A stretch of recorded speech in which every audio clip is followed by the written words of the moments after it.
Credit to Manchester City's defence. Before we talk about it, Jamo, can you please give the stat about the amount of clean sheets they've had? I know you've been dying to get it out. I have, yeah. Manchester City's defence, if my stats are correct, and I've got no reason to believe that they're that wrong, 27 clean sheets in all competitions this season, 26 goals conceded. Scary. Unbelievable. So you're the defender in this conversation here. I mean, how solid have they been after a bit of a dodgy start beginning of the season? Yeah, I think we are all talking about their defensive issues beginning of the season, and they seems to have found a solution. I think Stones as well coming back in a good form after a lot of problems last season, not even playing and having like some midfield playing in his position, which is something difficult to take as a player. But he came back really strong, formed a really good partnership with Dias. Laporte coming out of injuries and fitting in right away as well. So now you've got a manager who, instead of having one good centre back, end up having three good centre back, which is an amazing position and choice to have. So they've been fantastic defensively this season. There's not much to say. We don't really speak about them defensively because they're doing so much offensively. That's what the focal point. But I remember when we were at Everton and we were trying to be in that top four of the defense, let's say. And we've done it for 2-3 seasons consecutively, and we will be happy if we had 15 clean sheets in the season. That was the target.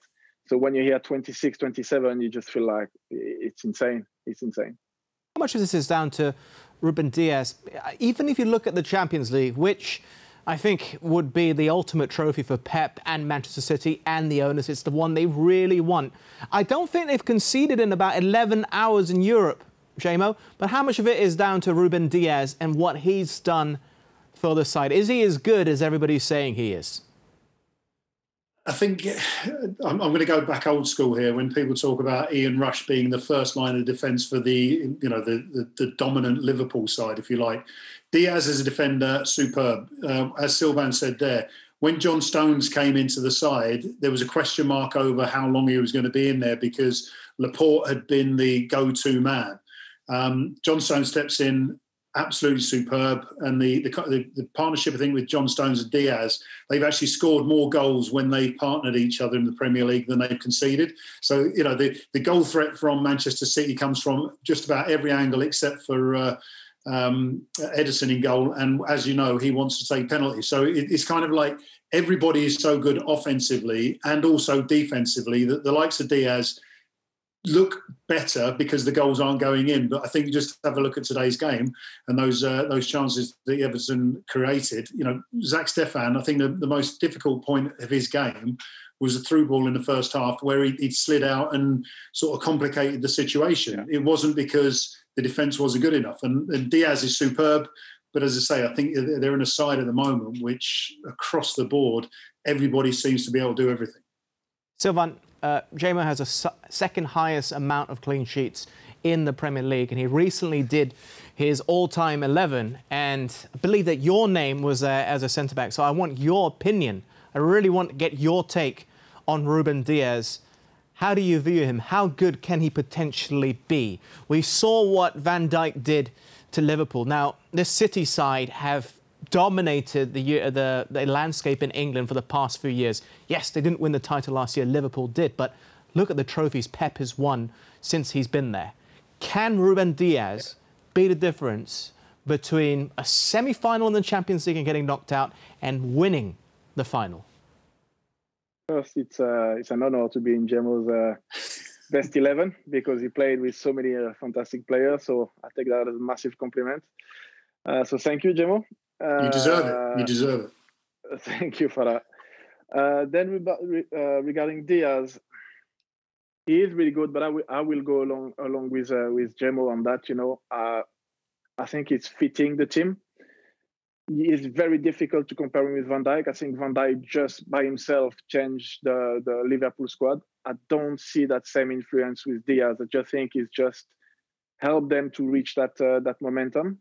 But I'm not sure if tomorrow is injured. I'm not sure Laporte and Stones will not do the same job. I think it's more like of the mentality of the team when you feel comfortable defensively and you know you've got like two strong centre back, but I don't see any real dominance in his game. I don't see like I can see with Van Dijk, for example, but he's still a really good player. At the moment, who could not play in that City team? One average player, you would not even notice it because there's so much quality in the team. But do you think he can have the same sort of impact? Maybe not Van Dijk in that case. What about Vincent Kompany? No. No? What Van Dijk did is over a season or two, Kompany did it for like 6, 7, 8, 9 years. You can't compare. You need to give time. I'm possibly old school for that. And after a few games, we tend to compare a player who's done it for like 8 years to a player who's done it for like 2 months. I don't go into that those type of games. You need to give time. Kompany was exceptional, an amazing influence in and outside of the dressing room as well. You need much longer time so to try and compare the two players. He is doing great. What you have to do is doing it really well. But I think more as a team, I don't see that type of influence. I don't see a captain in Dias at the moment. I don't see him communicating too much with his player. I don't see that. Now, possibly in the dressing room is a completely different influence, but on the pitch, I don't see that influence. Would it change your opinion if they get the quadruple about Dias? If they get the Champions League, which is something which has always evaded Manchester City? I don't think that depends on Dias. I think it's more like as a team, as a whole, but I don't see it resting on Dias' shoulder now. Yeah, Adam, I just want to jump in there. I think what's interesting is when you look at Vincent Kompany, he was the leader, and it was almost like he was the leader at Manchester City. As Sylvain said, he was there for that long, the different managers, different players, but he was the leader. And I think when you look at the Man City side now, the leader is definitely Pep Guardiola. I don't see that leader or dominant figure on the football field. All I see is a big squad of highly talented players, but in a way, they all look at Pep Guardiola for leadership. So Dias is a better player than in a defensive position than Manchester City have had since Kompany went away, probably. I don't think there's too much of an argument, but not for his leadership qualities, just for his playing qualities. And I think what he has over Vincent Kompany as well, he can play the ball a lot better than Vincent Kompany. Correct me if I'm wrong, Sylvain. I always looked at Vincent Kompany as a big, solid defender, not as a necessary. I mean, he could score goals. I think the goal against Leicester was a highlight to that. But he wasn't there for his attacking prowess. It was more about his defensive capabilities. Whereas Dias, quite literally, like as I say, anyone in that Man City side at the moment can do a little bit, or just a bit more than a little bit of everything.